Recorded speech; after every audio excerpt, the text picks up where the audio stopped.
evidence-informed approach to the COVID pandemic and facilitating science policy knowledge mobilization across the territories known as Canada. I am located in Ottawa on land that has never been surrendered, ceded, or covered by treaty, and whose traditional keepers are the Anishinaabe Algonquin people. As we enter our discussions together, let us acknowledge the lands on which each of us live and work and the traditional keepers of these lands. Let's keep in mind that the science to policy relationship has often harmed Indigenous peoples in these territories while ignoring and discounting their knowledges, communities, and lands. Let us commit to promoting scholarship and dialogue that cultivates respect and healing.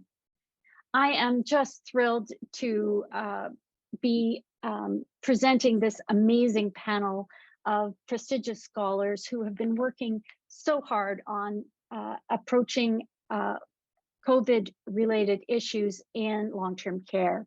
We have with us Andrea Bauman, Associate Vice President of Global Health at McMaster University, who is also a Fellow of the Canadian Academy of Health Sciences. We have Dr. Reza Daber, Professor at University of Toronto, a member of the Royal Society, and Fellow of the Canadian Academy of Health Sciences, and Mary Crea Arsenio, Senior Research Analyst, Global Health Office at McMaster University. We are just delighted and can't wait to hear what you have to say. I'll pass it over to the team. Thank you very much. This is based on some work that was done for a special issue, done a grant that was funded by the Canadian Institute of Health Research, and the results have been published in a special issue of Healthcare Policy. On the next slide, I'm going to try to put this into a little bit of perspective. And one of the approaches that you take on this is accountability. And what accountability is can be defined as having to be answerable to somebody for meeting defined objectives. And it's complex because there's financial elements, there can be performance elements, there can be political democratic dimensions, and there's a lot of different elements of accountability. And the ones that we were focusing on, and this comes from an earlier paper that we've done on accountability, also in healthcare policy, accountability for what, by whom, to whom, and how, including what the consequences are of not meeting the targets. On the next slide, we talk a little bit about the for what. And the for what can depend on a lot of things, including what's called the production characteristics, which includes things like how easy is it to measure and how many other contestability, which is how many others could be doing similar things. So are you competing, or are you on your own? Complexity, which is how intertwined are you with others, or are you again on your own? So some of the sorts of things that we could be talking about under COVID and long-term care is the quality of care you're talking about, the safety, the staffing. The next slide, by whom, what was government responsible, how about the long-term care homes, how about the staff within the long-term care homes, how about the patients and their families, what about the general public? The next slide, to whom, are you accountable to the government? Are you accountable to the long-term care homes, which a lot of say the staff might be, to the professional associations, if you're a licensed health professional, to the residents and their families, to accreditation bodies.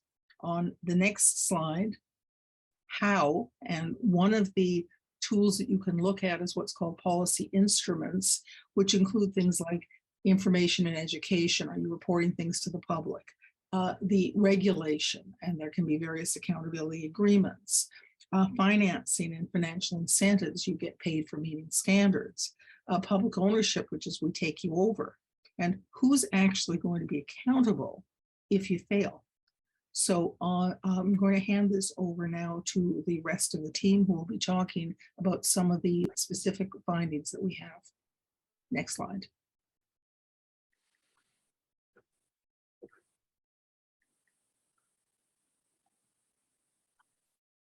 Sorry about that. Sorry, thanks, Reza. I will begin and then I will pass it over to Andrea. As Reza mentioned, this work was a collection of papers that were published in Healthcare Policy, a special issue in Longwoods. The papers were focused on issues and challenges that long-term care faced during COVID and some analyses pre-COVID and post-COVID. Next slide. Great. So for today, we're going to focus on a collection of these studies. So not all 9, but a series of studies that looked at the key issues that we identified throughout the period of time of analysis. These issues are things that have emerged in a collection of writings, previously, and they were further exacerbated as COVID, as we know, COVID approached and had some devastating effects on qui ont des effets terribles dans plusieurs secteurs. Donc, nous voulons également présenter certaines découvertes de certaines enquêtes que nous avons faites. Nous voulions analyser qu'est-ce qui s'est passé et présenter certaines trouvailles sur certaines suggestions qui ont été faites sur les améliorations qui pourraient être faites, être apportées. Bon, pour commencer, je voudrais vous dire, nous sommes servis d'une méthode multidisciplinaire. Donc, ces méthodes ont inclus l'analyse des documents où nous avons vu, nous avons analysé la littérature publiée, les sites web fréquentés, concernant le soin de long terme. Nous avons aussi regardé dans les journaux sur une période de 2 ans pour vraiment comprendre la nature compréhensive des problèmes auxquels nous avons fait face, dont l'isolation sociale et toutes les séquelles de soins de prolonger. Donc, nous avons examiné les associations entre la mortalité parmi les patients dans la province, dans l'Ontario. Et je dois dire que ce que nous allons présenter aujourd'hui, les données sont la conséquence de recherches effectuées en Ontario qui seront publiées en ligne et vous pourrez avoir accès à la conversation par le chat. En Ontario, la définition de abus ne se trouve pas dans des législations. Donc, la législation se sert pour les procédures d'inspection afin d'assurer que tous les clients pourraient pratiquer les résidents, ce qui inclut pour les fins qui nous occupent, nous avons la mesure des mauvais traitements qui ont été enregistrés. Donc, la négligence, c'est un gouvernement, c'est une caractéristique ouverte du gouvernement où nous aurons toutes les statistiques relatives à ces incidences à travers le temps. Donc, c'est donc là une source de données très riche on n'a jamais été nié, l'information n'avait jamais été déniée. On pouvait avoir accès à toute cette information. Donc nous sommes servis de cette donnée pour obtenir l'information et ensuite nous concentrer sur les problèmes principaux qui nous occupent. Donc, nous allons parler un peu de ce qui a été découvert ici avec le temps. Et comme vous pouvez le voir ici, les cas de mauvais traitement et de négligence dans le foyer, à travers le temps, qui varient avec le temps. Et donc, ceci s'étend sur une période de 13 mois. Ce que nous avons fait, et nous avons recherché 3 périodes de temps. Nous avons le COVID en 2019, pendant les 2 premières années de la pandémie. Et nous avons trouvé que le nombre de rapports postés ont vu un comportement différent depuis ce temps.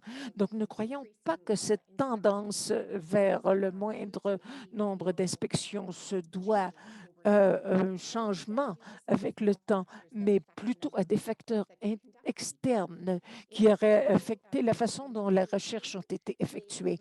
Donc, en 2018, on a En Ontario, on a éliminé une exigence d'inspection préliminaire.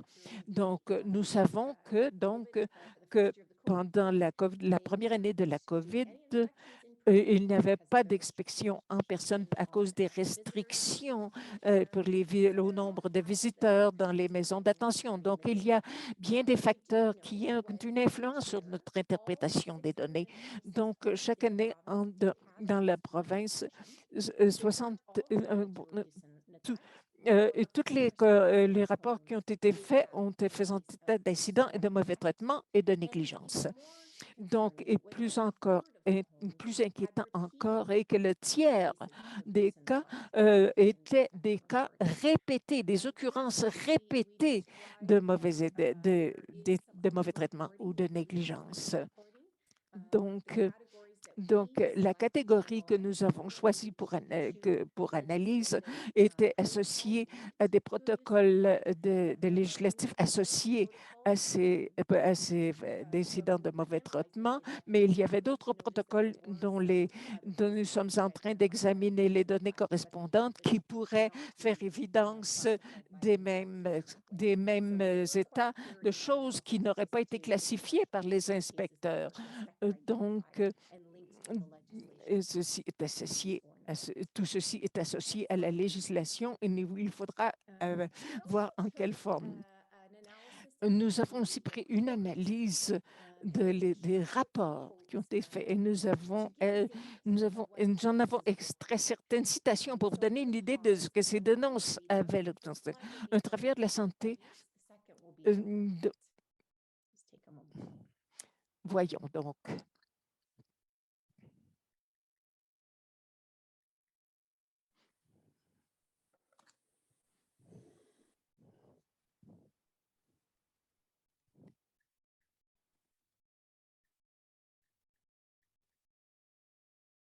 Okay, can we go to the next slide?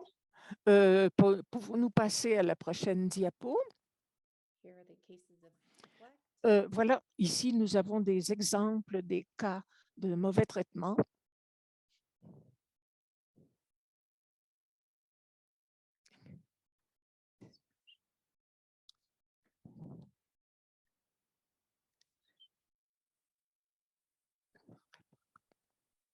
Okay, next slide. So as those quotes demonstrate, Donc, ceci démonstrera qu'il y a ici des problèmes qui se présentent dans les soins à la santé et de centaines de journaux publient des histoires vérifiées que nous avons extraites ici des rapports d'inspection qui ont été publiés. Donc, de cette façon, nous avons pu identifier d'une façon relativement compréhensive qu'il y a des cas auxquels il faut faire attention, donc auxquels on n'a pas attention suffisante et qui c'est une question qu'il faudrait corriger ici. Donc, pour ce qui est de la négligence, et nous voyons des indicateurs cliniques. Nous avons créé un index et nous nous sommes servis de cet index pour vérifier les associations entre les indicateurs qui nous ont été montrés, les indicateurs de mortalité avant la COVID et suite à cette année. Nous avons dû un accroissement très important pendant le code de mortalité durant la COVID, mais aussi avant la COVID. Donc, les signes de négligence étaient, par exemple, quand les patients contractaient des déshydratations ou l'affaiblissement en général. Et nous avons tiré la conclusion que toutes ces questions étaient prévenables. Donc, nous pourrions il y a bien des questions qui pourraient être résolues d'une façon plus favorable sans forcément entraîner la mortalité. Maintenant, pour les questions que nous avons, CNN est un autre document qui a été plié sur ce problème. Nous parlons ici de l'isolation sociale et l'impact de la civilisation. Donc, ceci en raison des restrictions des visites. Donc, nous devons faire de plus près qu'est-ce qui est arrivé, comment c'est arrivé et pourquoi tout ceci est arrivé. Donc, il faut identifier dans la législation l'isolement social, qui est une forme de mauvais traitement d'ordre affectif. Bien, ceci est difficile à mesurer. Nous avons observé quand même durant la pandémie qu'il y avait des signes tout à fait évidents de mauvais traitement d'ordre affectif. Ceci, c'est tout simplement une idée que nous avons ici de la chronologie des restrictions imposées aux visiteurs. Donc, nous avons analysé ici, pendant les premiers 9 mois de la pandémie, qu'est-ce qu'on a indiqué? Il y a un grand nombre d'études avec le temps qui nous ont montré ceci, qui ont montré l'impact de la COVID. Donc, en mars 2020, les visites étaient interdites. Donc, une interdiction d'accès aux visiteurs. Nous avons entendu les conséquences de tout cela, mais ce que nous savons, connaissons même moins, est qu'après une période d'environ 3 mois, ils ont commencé à permettre certaines visites par des visiteurs. Et après ce point, après cela, le nombre de cas qui ont continué était toujours était quand même si les restrictions avaient été diminuées, ceci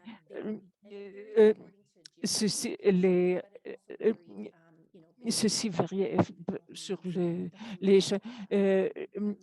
l'effet observé dépendait des chambres individuelles et de facteurs très particuliers. Ce que nous savons, c'est que les présidents étaient enfermés dans leur chambre renfermés, isolés pendant jusqu'à 90 jours. Donc, il n'y avait pas de visite permise, pas de famille, pas de membres de famille, un nombre limité de membres du personnel, absence de services sociaux, des soins directs étaient réduits et l'attention directe était également limitée. Donc, les médias rapportent, comme je l'ai mentionné précédemment, de 3 journaux nationaux au Canada et nous avons examiné sur une période de 2 ans combien de fois il a été fait allusion à toutes ces restrictions et les conséquences. Ne voilà que quelques-uns des exemples dont nous disposons. Encore une fois, je vous donnerai un rapport de ces derniers.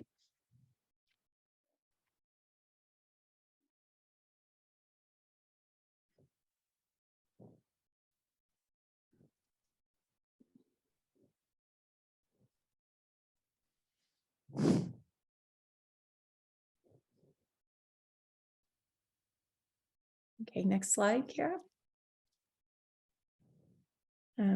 So what those reports Quels showed sont les rapports importés de ce service? Ce que nous avons montré, une des raisons négatives, les conséquences négatives de l'isolement social, décrits par les membres des familles des patients. Les patients étaient déprimés, certains avaient perdu du poids, d'autres ne répondaient, avaient montré absence de réaction, la détresse, perte de fonction et de force globale. Tout ceci résultant de quelque chose que nous comprenons qu'il faut faire un équilibre et équilibrer les soins accordés et les restrictions imposées. Donc, l'isolement social est un concept très ancien qui a été très vieux, où ont identifié que les personnes lorsqu'il n'y a pas d'exposition des patients à d'autres personnes, en l'absence de distraction et d'autres facteurs individuels d'attention, les études récentes ont dit que qui ont montré que les prisonniers en isolement présentent des symptômes très sévères de dépression. Donc, nous voulons savoir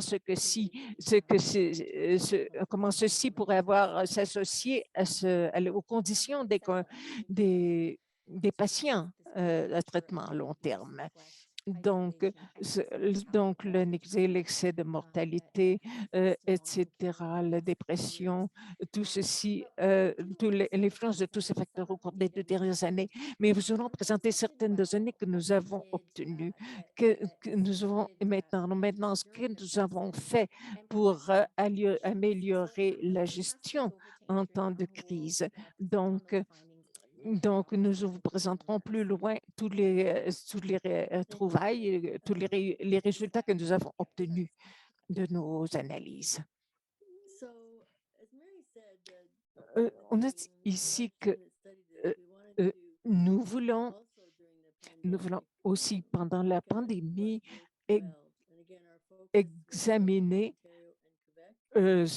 comment les choses se sont passées au Québec et en Ontario, où il y a une équipe particulière qui s'est occupée de toutes ces questions. Je voudrais aussi, ceci porte sur les travaux effectués par des chercheurs du Canada et leur recherche implique des normes créatives qui vont être appliquées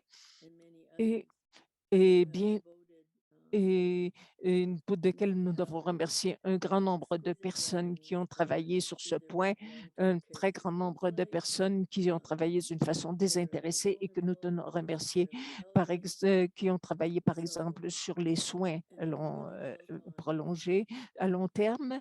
Et nous avons donc un très grand nombre de documents sur ce point.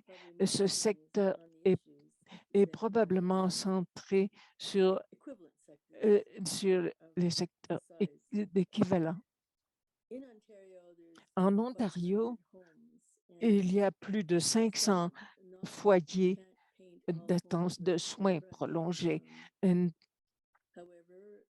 Toutefois, les données relatives à des mauvais traitements sont quand même là pour nous préciser qu'il y a certains foyers d'attention qui présentent plus de problèmes que d'autres. Donc, tout ceci sera soumis à discussion. Nous avons tout simplement considéré, après ça, nous avons procédé à des approches randomisées pour examiner les cas particuliers. Et ceci n'est que le commencement des recherches qui sont effectuées dans cette direction. Et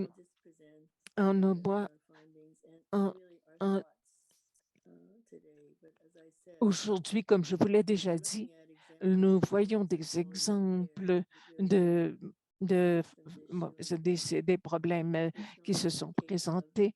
Ce n'est pas tout simplement la question de... Ceci apparemment n'est pas dans un seul domaine.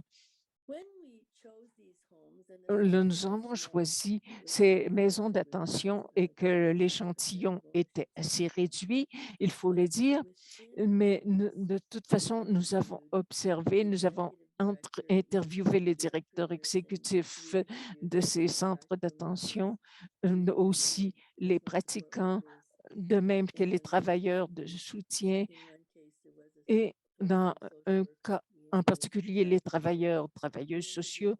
Et voilà, pour vous donner une idée des résultats que nous avons obtenus une fois que nous avons identifié les problèmes. Qu'est-ce qu'ils ont fait pour les corriger? Comment gèrent-ils des problèmes si complexes que de la pandémie?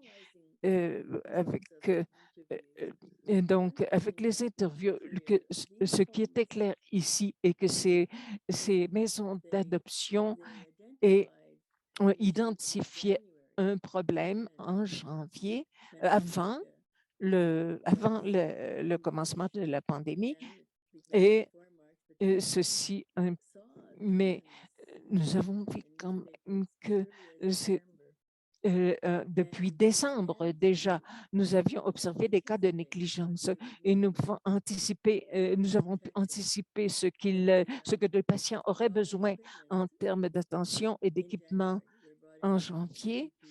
En janvier, euh, euh, on a dès le début de mars, la Croix-Rouge a commencé à faire une évaluation.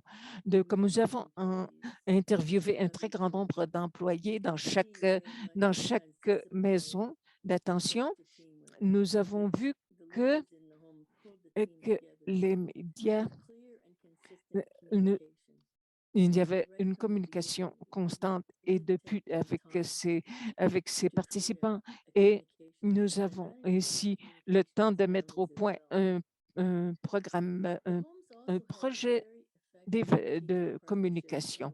Donc, il, les partenariats, les ressources stratégiques,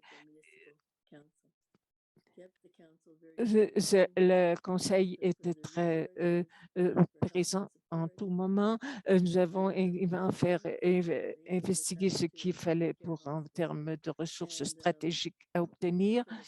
Et l'avantage de tout cela a fait que nous avons pu avoir accès à un grand nombre de données concernant un grand nombre de maladies infectieuses. Donc, encore une fois, ceci a eu des résultats immédiats, c'est-à-dire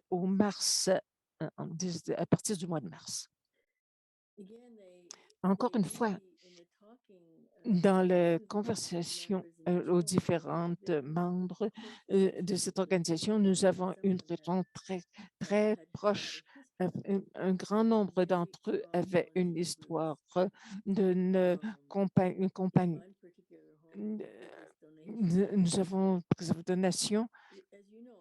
Comme vous le savez déjà, les résidents étaient soumis à des restrictions énormes et que bien souvent, ils ne leur étaient pas permis de sortir de leur chambre. Donc,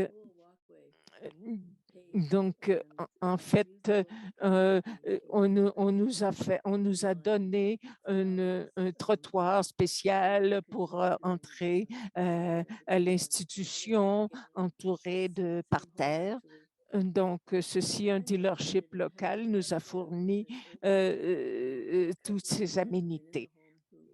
Donc, donc,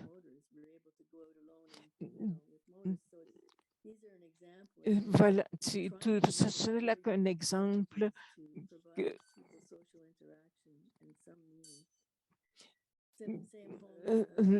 par, on a même installé un poulailler pour la thérapie, pour essayer de normaliser en quelque sorte la situation. Donc encore une fois,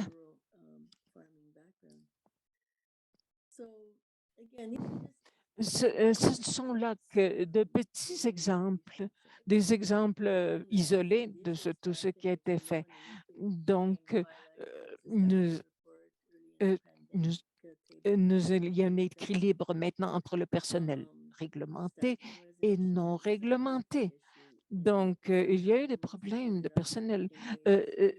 Certaines maisons d'attention présentaient des gros problèmes à ce niveau. Surtout pour la COVID, 90%. Ces maisons d'attention devraient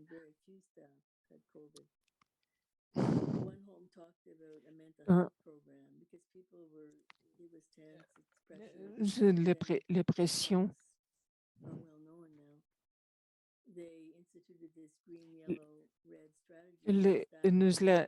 On a mis en place une stratégie dénommée vert, jaune et rouge pour indiquer le niveau de pression, qui est le niveau des problèmes auxquels nous faisions face. En Ontario, tout est pas mal normalisé dans ces maisons de détention.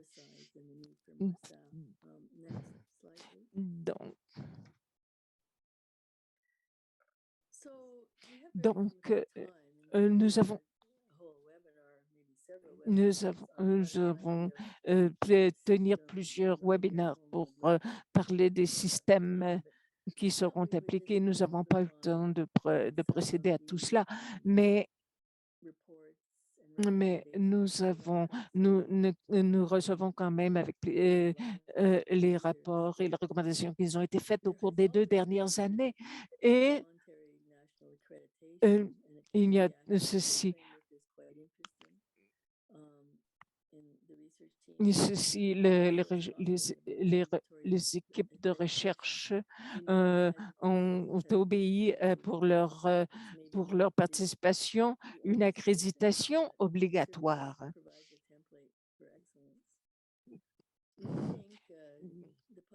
Nous croyons que la publication d'un répertoire public annuel avec les indicateurs d'été nous a été très utile pour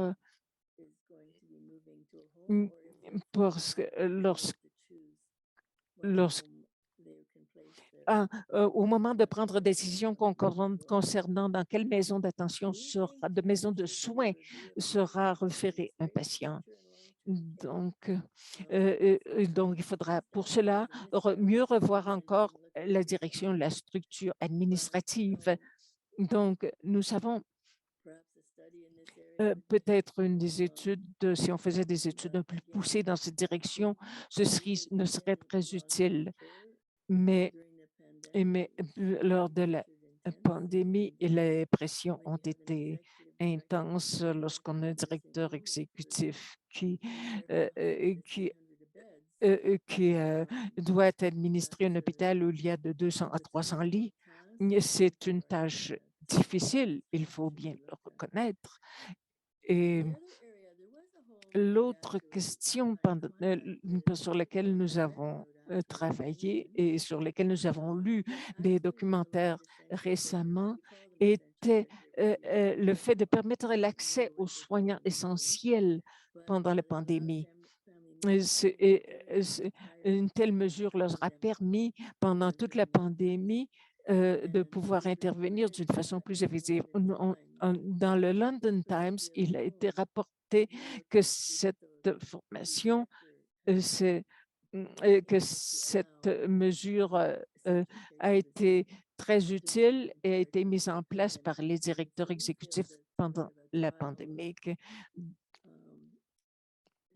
Donc, on devrait peut-être concevoir un schéma pour répondre d'une façon plus concrète à ces problèmes et d'incorporer des normes nationales dans la région provinciale. Donc, les normes nationales qui seront mises en place devraient être intégrées pleinement dans les législations provinciales respectives. Et finalement, nous avons accru le nombre d'inspections proactives parce que la qualité d'inspection je crois que les rapports d'inspection peuvent être très instructifs. Donc, ceci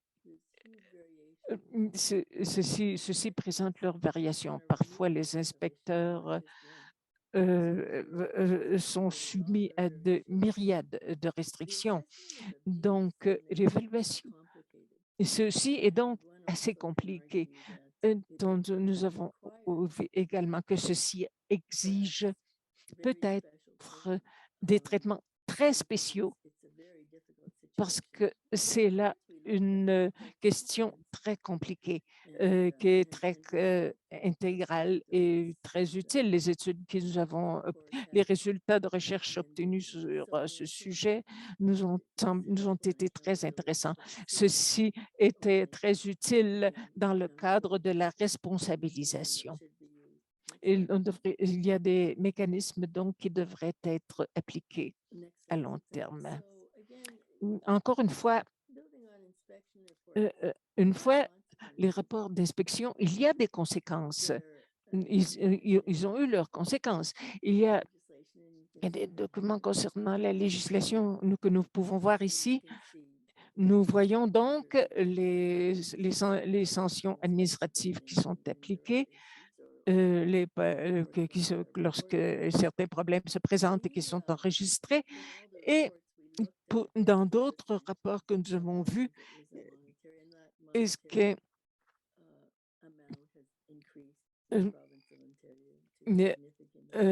les chiffres correspondants ont vu un accroissement particulier dans la province d'Ontario. Donc, nous ne croyons pas que ceci ait eu un impact particulièrement fort dans les cas d'erreurs de négligence. Ceci, des questions sur lesquelles il faudrait faire un problème. Et si une licence est fournie, qu'est-ce qui arrive? Qu'est-ce qui s'est produit pendant la pandémie? Une maison de soins a été fermée. Les personnes qui ont été envoyées ont été séparées et envoyées à d'autres institutions. Donc, il a donc fallu prévoir que les maisons de soins où ils avaient été envoyés usent le nombre de lits nécessaires pour ce faire. Donc, ils se sont passés de façon que nous devrions concevoir d'une façon pour des ressources pour empêcher que ceci se reproduise, pour que ces problèmes ne se représentent plus jamais. Donc, dans les maisons de soins où des irrégularités observées, ils se sont limités à payer l'amende imposée. Est-ce que nous aurions vraiment envie d'envoyer nos êtres aimés, parents, à de tels endroits des personnes de soins à long terme? Donc, c'est une décision à prendre, ce qui sera quelque chose de très sérieux. Donc, les initiatives gouvernementales ont présenté les problèmes. Par exemple, le gouvernement s'est occupé d'accroître le numéro de lits parce qu'un nombre supérieur de patients ayant besoin de soins à long terme. Nous savons aussi qu'un autre problème était c'est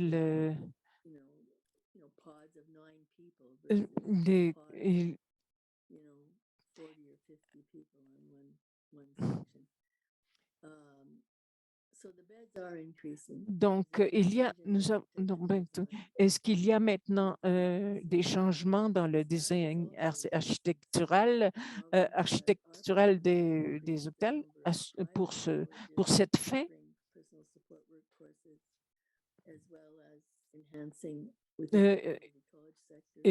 Évidemment, ceci requiert évidemment une augmentation du personnel.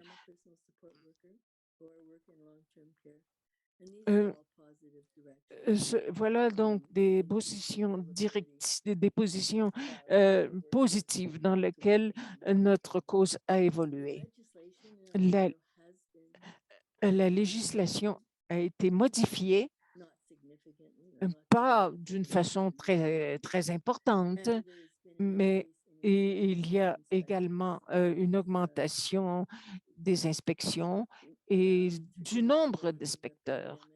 qui, dans le cadre de la pandémie, ont réalisé un plus grand nombre d'inspections.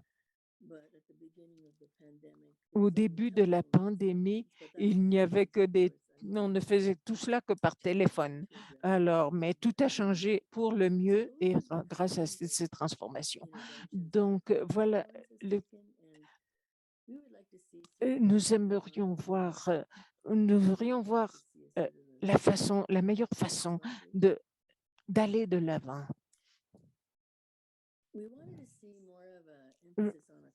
Nous insistons sur le système physique, la structure physique,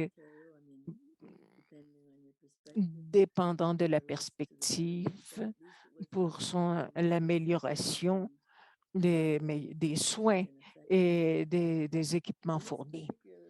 Dans cette province, nous avons tenu compte des suggestions qui ont été faites dans la diapositive précédente, mais le dernier projet de loi nous a préoccupés à un certain point parce que, étant donné que la région, les problèmes de soins à fournir sont compliqués, de même que ceux de la financiation, ainsi que nous devons considérer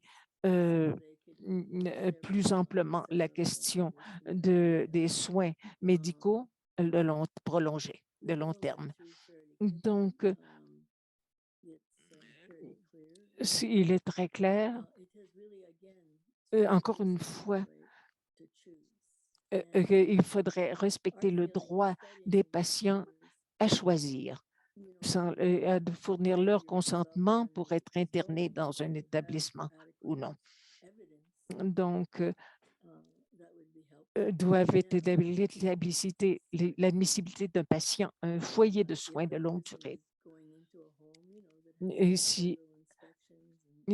Donc, tout ceci devrait être corroboré par un bon nombre d'inspections dans cette direction pour vérifier que toutes ces mesures soient accomplies, soient respectées.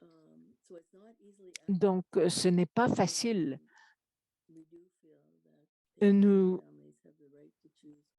Nous sommes convaincus que les patients ont le droit de choisir où ils seront envoyés pour leur attention médicale, pour les soins médicaux.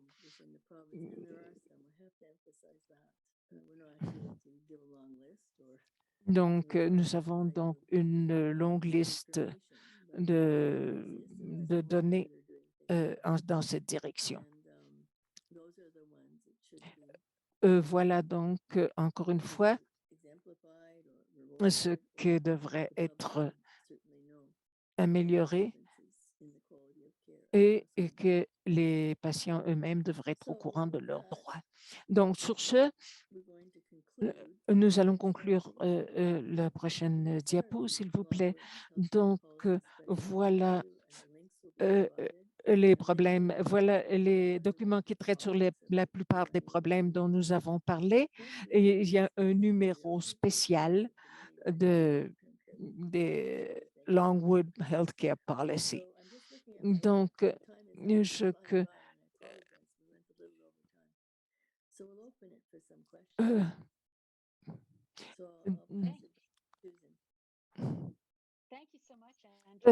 merci, Andrea. Je vous encourage d'écrire vos questions dans la section de questions et réponses, d'y inscrire vos questions et je ferai attention à tout cela. Nous allons parler maintenant un peu de qui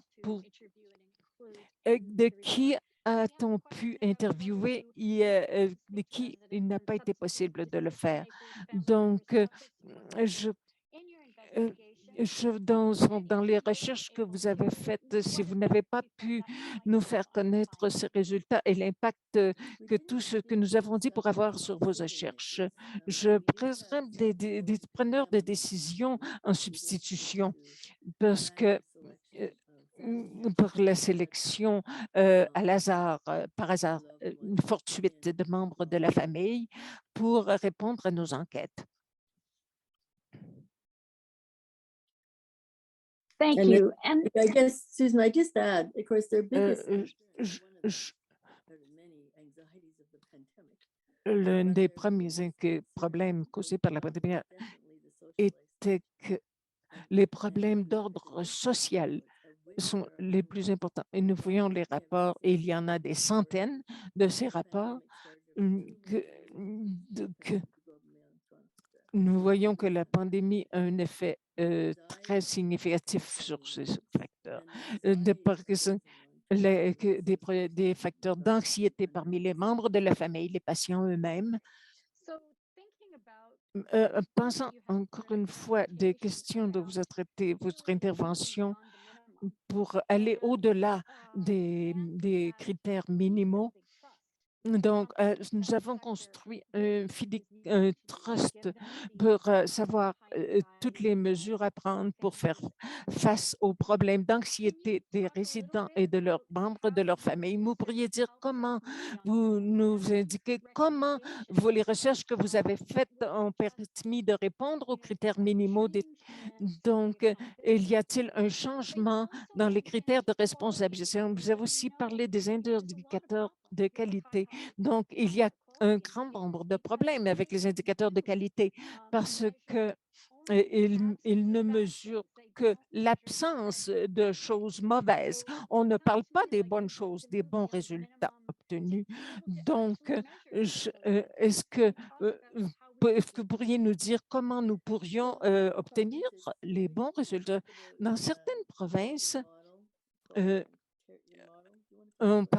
il y a un modèle particulier appliqué.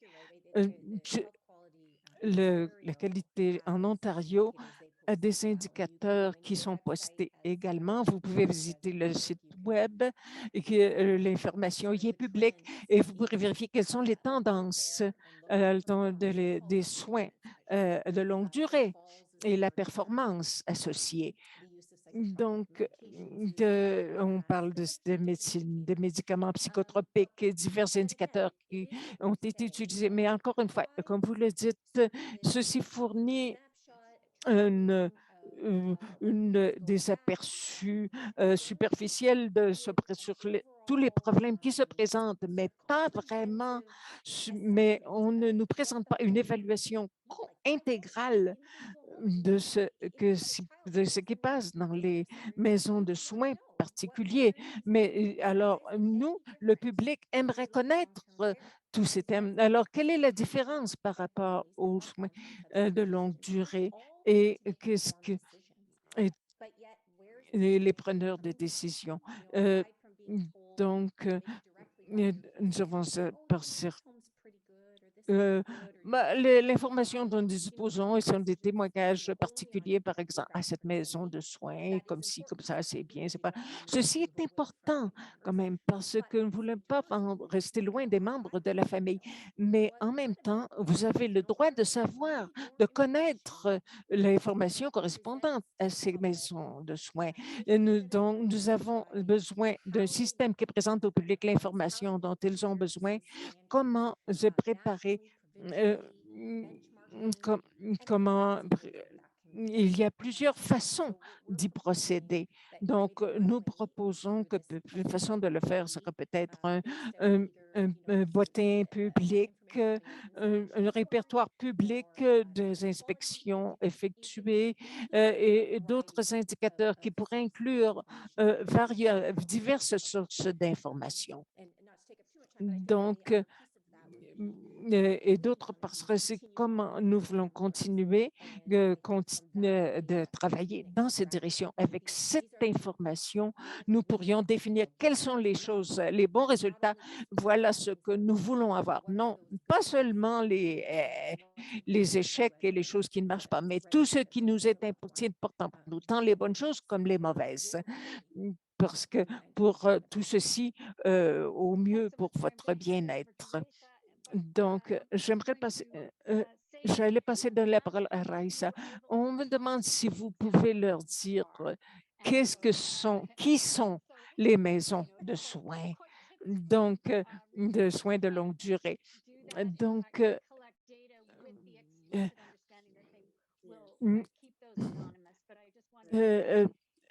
On nous demande parfois de garder dans l'anonymat toutes les formations reçues. Mais quelque chose qui rend encore plus complexe la question, est-ce que ce n'est pas une population homogène?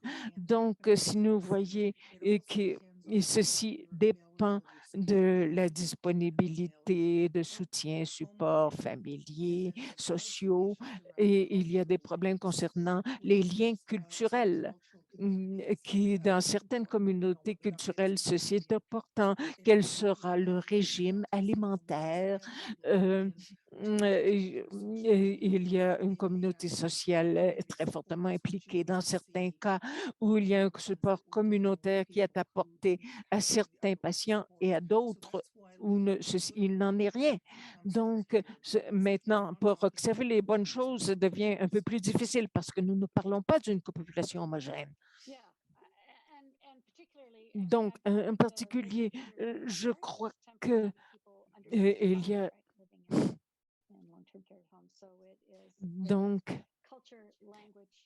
a donc des facteurs tels que culture, langue, l'âge et bien d'autres conditions. Et aussi, ce nombre ne me semble pas correct. Bien,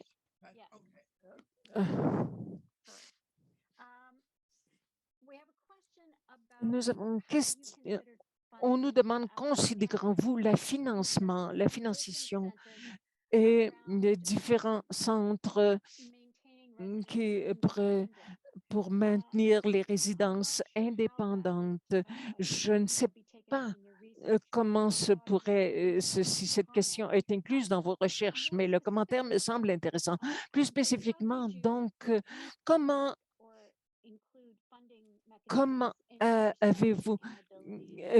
avez-vous inclus à considérer le financement dans votre compréhension de la responsabilisation sur le rapport que vous en avez fait?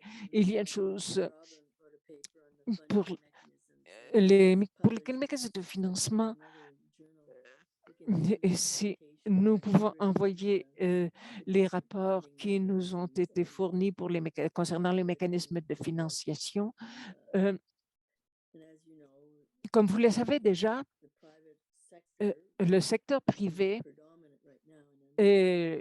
prédomine en Ontario et il y a maintenant tout ceci dépend ce financement est fourni par ces individus. Donc, nous allons maintenant, pour ce qui est des mécanismes de financement, il n'y a aucune exigence de que le gouvernement paie les coûts encourus pour les personnes qui sont soumises à soins à longue durée. Donc, le gouvernement n'a aucune obligation de fournir quoi que ce soit. Donc, l'un des problèmes classiques que nous faisons face est que nous tentons nous examinons les gains perçus par les différentes maisons de soins, où ceux-ci seront-ils dirigés? Ceci commence à être un peu compliqué parce que l'information sur les profits semble indiquer que il est difficile d'établir les limites à établir pour ce faire. Donc, si les maisons de retraite ne sont des endroits libres, ce n'est pas comme un appartement. Il faut savoir combien obtenez-vous à partir de les soins de longue durée s'associent souvent des problèmes psychologiques dont il faut s'occuper. Donc, on nous a dit que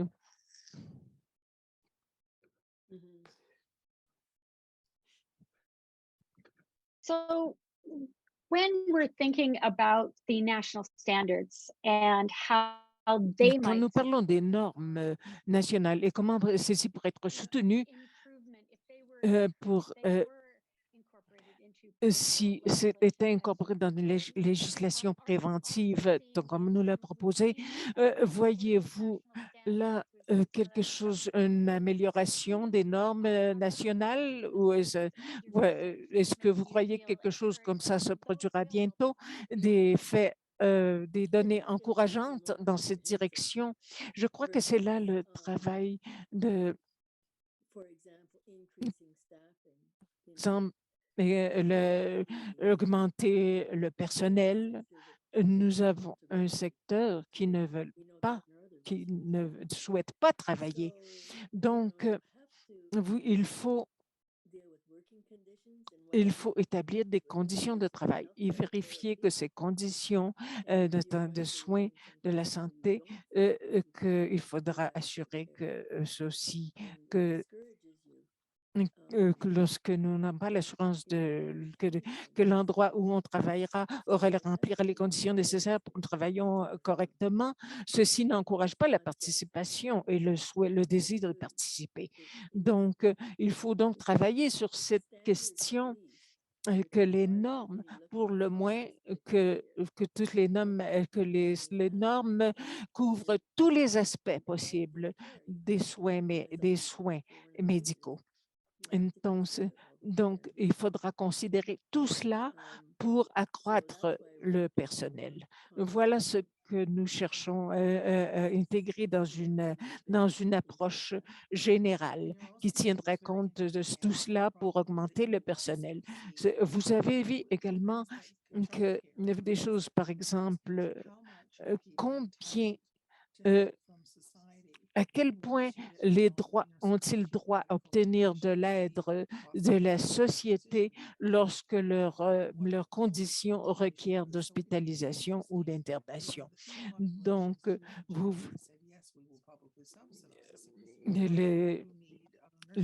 il y a un grand nombre de personnes qui ont besoin de soins de longue durée. Donc, il y a un problème d'éthique très important ici. Tout à fait, oui. Mais j'aimerais tout simplement, je dois conclure pour vous remerciant chaleureusement de votre participation. Et nous avons vu des questions, bien d'autres questions se présenteront d'un grand nombre de participants et l'enregistrement de cette session sera fourni sur le site Internet correspondant la semaine prochaine. Nous apprécions votre intervention. Merci. Nous vous remercions de votre attention. Merci de votre travail. Merci à tous nos auditeurs que nous n'avons pas eu l'occasion de connaître personnellement.